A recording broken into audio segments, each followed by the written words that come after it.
Alright, in today's video, we are taking and making 4 cards with one sheet of 8.5 by 11 paper and using one technique to do all of the card fronts. Let's jump into the video, shall we?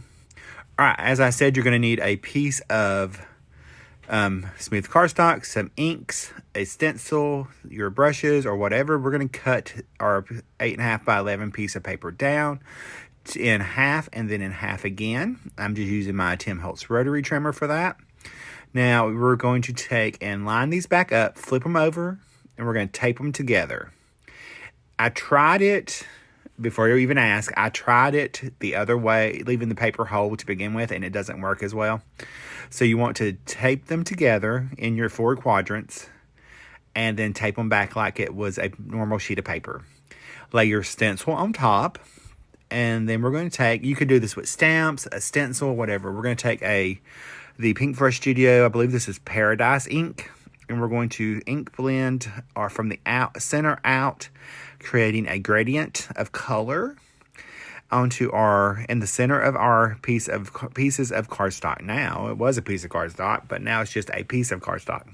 Had I been smart, I would have cut this paper down to 10.5 by 8, and that way it would have already been the size of the panels that I needed. But Rick didn't think that far ahead.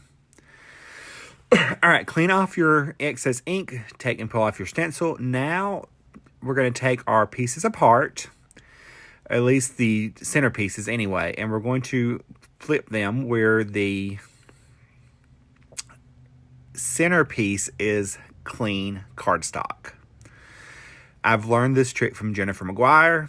We're going to place our stencil back down and tape it in place. We're going to take our next shade of ink. This is a purple color, is Candied Violet. And again, we're doing that gradient. We're going to start in the center and come out to the ends of our snowflake. I got this stencil on Amazon. It came in a huge pack. It was cake decorating stencils, actually. So it's a little larger than a normal stencil. I think it's like 7.5 by 7.5 or 7 3/4 by 7 3/4 or something like that. But we're just going to ink blend that all out in our nice violet shade. And it's okay if some of the snowflakes overlap the petals of the snowflakes. What do you call those? I don't have a clue. Anyway, the points of the snowflakes. All right, we're going to peel that off. And then we're going to repeat this process. We're going to take and untape it, peel our tape apart, and we're going to rotate our image, our cardstock, back to where we're going to be able to have some white showing. I flipped them around. And I'm just going to hold that, tack that down there with some tape on the front, and then I can flip it over and rotate my cardstock where I have white in the center. And then I'm just going to tape my panels back together. Line them up as best you can. It's not that easy. Now, at this point, you can decide where you want to put your next snowflake. I'm going to put it in the center, but I'm going to tilt it at a little angle. And this is the Sparkling Rose color from Pinkfresh Studio. It's a nice, pretty pink color. It's very vibrant pink, actually. See, I told y'all, every time I do a voiceover, I start coughing. All right, so we're going to do that same gradient love to our snowflake, and we're going to take and gradient that out because that's all nice and fun and pretty. So again, you're just going to darker in the center, lighter to the edges, and then we're going to do one more flip and turn and stencil after this one. Yeah, that's it. Just one more. All right. So we're going to clean off our stencil, take it apart, flip and turn. I should call this the flip and turn technique. That's what it should have been called instead of 4 for 1. Anyway, call it what you want. So we're going to take and retape our pieces back together with the white in the center.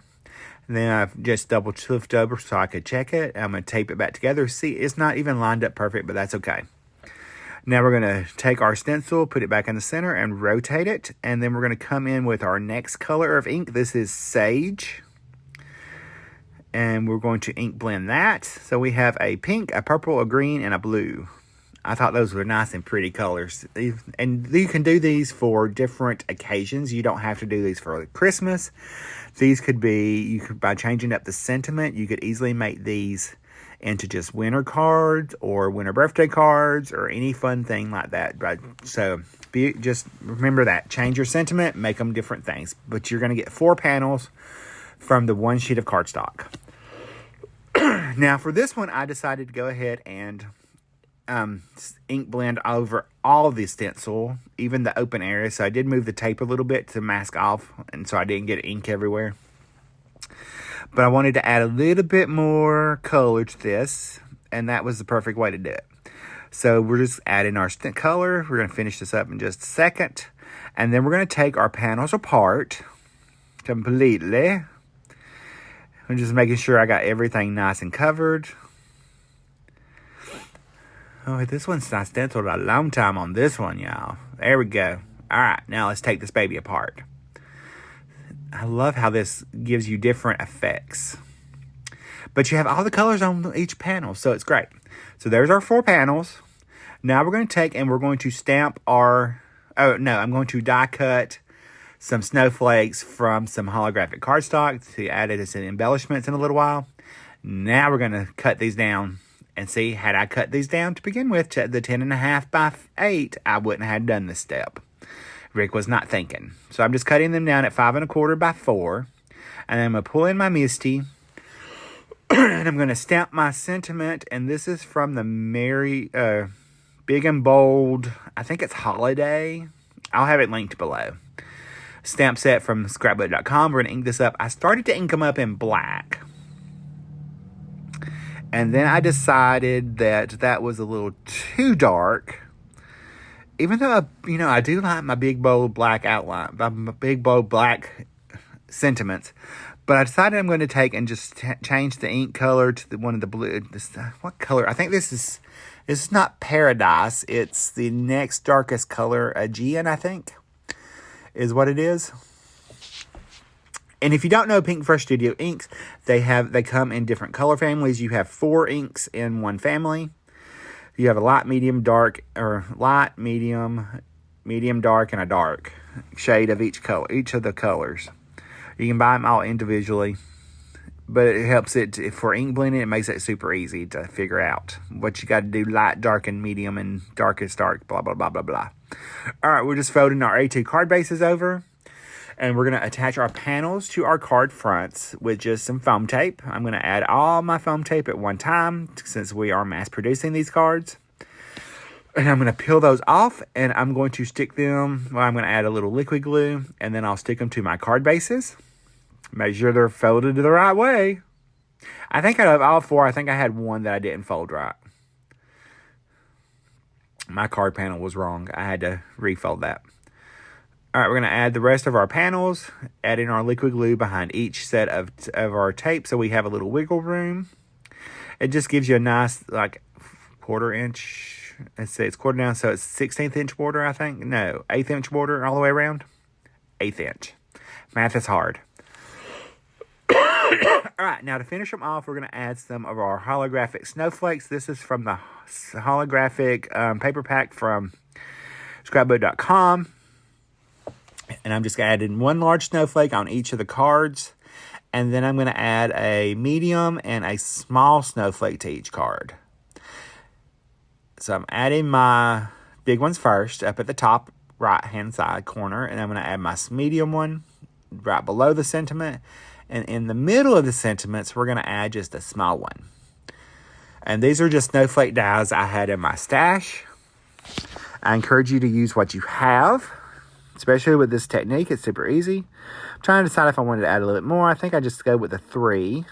It's been a long time since I shot this video. So we're just going to add our snowflakes. Some of them I do believe I actually layered up a couple snowflakes in between, or maybe I'm thinking of another card. No, I don't remember. I know we're going to add some embellishments to these. Even, like that sparkly is not enough. That holographic paper. I like that paper pad, though, because you get a lot in different colors. All right, we're going to add, see, I layered up that snowflake. I'm layering up a slightly smaller snowflake in the middle of that big one. to add a little bit more something. All right, now we're going to come in with some gems. These are just iridescent dewdrops from Studio Katia. I cannot find what the actual name of them was. I think I know they're iridescent. I know they got glitter on the inside. I believe that's what the name of them were. Let's see if I can find it for y'all. They are Icy Sparkle Crystals. So that's what you want to look for. Icy Sparkle Crystals. They're super pretty. We're going to add one to each of our snowflake centers to give them a little pop of festivities. And then there's all of our cards. Super easy. There's 4 cards in a matter of that simple one technique. I encourage you to give this a try. Like this video. And I'm sure you're going to like this video right here. And I will see you in the next one. Bye, guys. Love you.